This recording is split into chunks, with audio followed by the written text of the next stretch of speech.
Welcome to the InsTech London Podcast. This is Matthew Grant, and I'm talking in this episode to Todd Rissel, CEO of e2Value, who was visiting London recently. e2Value is one of the largest providers of building valuation data to the US market and has over 400 clients. Todd's company predates InsurTech by close to 20 years, and he has some useful insights into what is happening in the provision of building valuation and characteristic data to insurers in the US and in London. So e2Value, we outline data around a structure, whether it's a commercial structure, a residential structure, and with that data we help people put a value on that structure and how you can then set your premiums so to make sure you're getting the right rate for your exposure. We do a lot of work in the London market with companies that are in the U.S., North American. P&C has is a pretty big marketplace, and wanted to hear their concerns and their ideas and what sort of messages they're receiving about what's happening in the States and how we could help them understand that data, use that data, and if we're even collecting the right data and what we might need to do to change that. You were talking earlier this week at an insurance conference, an InsurTech insurance conference, and I think people were quite surprised to see somebody talking at an InsurTech conference that both had clients and revenue coming in. So what's your sort of reaction been in this world of InsurTech, which is a lot of companies building similar types of, at least at the concept, of trying to solve the same problems you're solving. You've been doing it for a few years. How does that fit with some of the new things out there? It's nice to have a comparison that, we took this idea and we turned it into a business, which is not all that easy.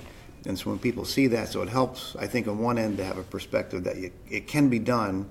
And if you keep your focus, most of these ideas maybe will fall off, but a few of them are going to rise to the top. I mean, you haven't been standing still yourself. You started off with valuation data, but you've now discovered some new areas to take that data for and find some new applications for the insurance industry. Just mention a couple of the new concepts you have coming out. The idea when we started was to help people, rate the risk and define the risk. It really was driven to help a consumer on their journey. Insurance, I happen to believe a lot in insurance, and in the States at least for sure, no home would be sold, no car would be sold or driven without that insurance wrapped around it, without that package. But a lot of the ways the consumer is disconnected from that process. And the original intent, and it's taken 20 years for sort of the market to come back around to that, was to help that consumer understand what they need to protect and how they need to protect it, and connect them with a financial holding or a process that can help them protect that, and so their interests align around that easily and quickly. And I think with generationally, with the introduction of the smartphone or the handheld world, I think the consumer is really driving and dictating a lot of where things are going to take place in the future.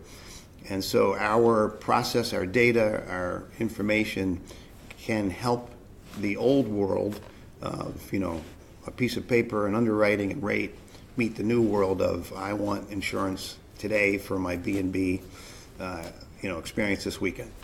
And valuation data itself, presumably that's such a critical part of getting the insurance coverage right, that in the US, the state regulators who are very involved in all aspects of insurance, presumably they actually have got pretty strict rules about how valuations are derived.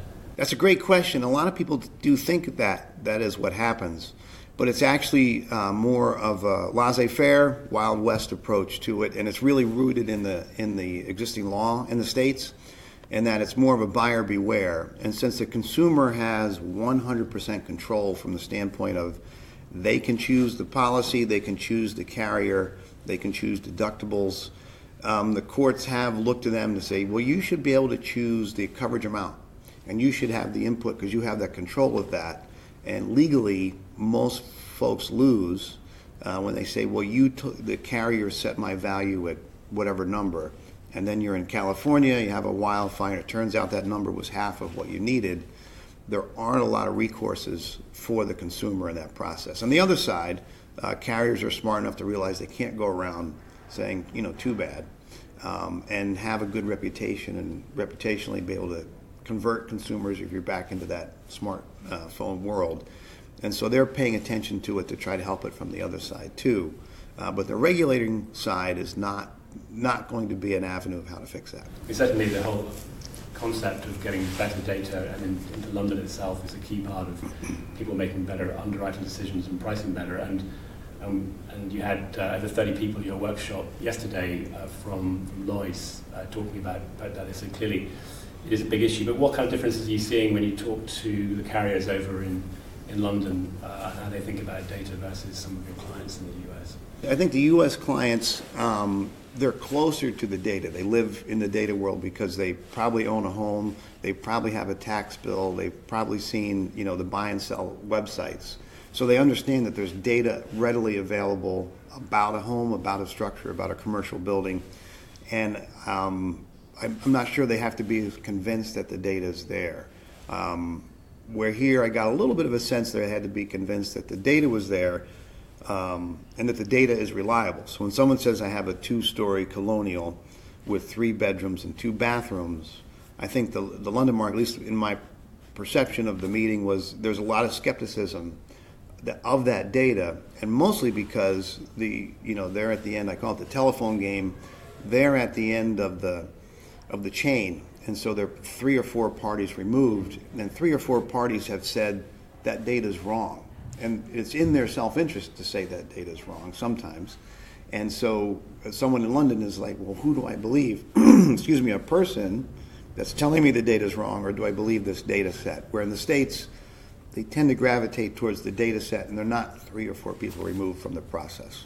So in that meeting, we got into, is the data reliable? What data can you rely on? And then within those data sets, from the London perspective, at least as I interpreted it, they wanted to get an idea of what 4 or 5 points or what 12 points should we be standardized into our process. And there's discussion of how to standardize that list and make sure everybody's working off the same list. And in the insurtech space, a number of companies using drones, using satellites to augment or get more detailed information about both homeowners and commercial buildings. Do you see that as a threat for what you're doing with e2Value? Absolutely not. No, we all that data that's being gathered, that's being processed and pushed through there. We happen to use data from tax databases and multiple listing services where that data is available. But our living isn't in the data. Our living is what we do with that data, how we interpret that data through our process to give it a standardized, consistent approach. And so the difference between a satellite and a drone gathering data to us is no different. It's just the ability to standardize and make that data useful and to interpret it back to what it represents this is replacement cost. On the other side, when you have a picture of the home from a drone and you can see the roof and you can see the siding, it removes that doubt about the data. So I think on top of it not being a threat, I think it's helpful to us because, we said it was wood siding, and there's a picture of the wood siding. We said it was a clay tile roof, and there's a picture of the clay tile roof. So it helps people feel that the data is correct. Any of the sort of drone companies or satellite imagery companies that you like to look at? We've worked closely with BetterView as one of the drone companies. I've spent some time with Loveland Innovations. There's a company called Kespri. So there's a lot of different companies. I don't want to exclude anybody from that group. I've happened to work and met with those companies. I think Cape Analytics is doing a pretty good job as far as and I think they're more in the satellite world, bringing in the data and process. I did meet here, which I want to give a prop to Forbes McKenzie. I think it was McKenzie Information Service. And that was a phenomenal view of what people can do with the satellite imagery, the technology, and the process of how you can really enhance that. And again, at the end of the day, all of that is terrific information and useful information, but it doesn't get you to the next step of a rate or a value to then set your rate with. But it's really amazing what that technology can do, and I'm excited about where it's going and how easily it's going to be adopted and used.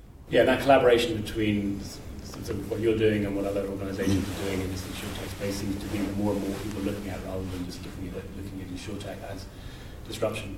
Todd, you came along to one of our InsTech London events, and you were in Vegas for an insurance tech InsurTech Connect. Just kind of interested how you can compare and contrast the two events. It has nothing to do with the fact that you're sitting across from me, Matthew, but I really enjoyed the InsTech London event for two reasons. One, it's a compressed event, and you can get a tremendous amount of information in a nice short time. Not everybody has a great deal of time.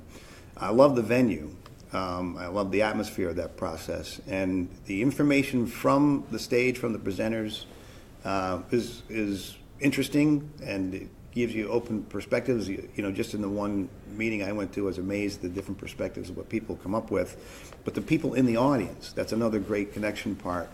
And I think you build a great atmosphere. And I want to mention, we went to an event last night, and I'm an American in London. Sting wrote a song about an Englishman in New York, and I'm a New Yorker in London.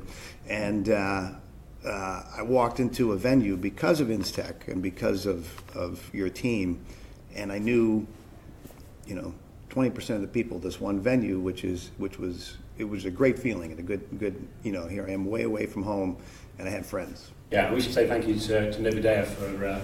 It was neither coffee nor tea, I think, as in the Sting song, but that was more wine tasting. But yeah. Well, Todd, I don't want to hold you back from your plane. You've got a flight to catch to get back home. But just finally, anybody that wants to learn more about e2Value, how should they find out about you? Well, the best thing is our website, e2Value, www.e2value.com, and you can send us an email and find us there. We have information on LinkedIn. We have information. I think we even have a Facebook page. I'm not sure if people use Facebook anymore, but Twitter as well. And you can see events, and they can always check out your blog and information from InsTech and from Matthew Grant. Good. Todd, thank you very much. Appreciate it.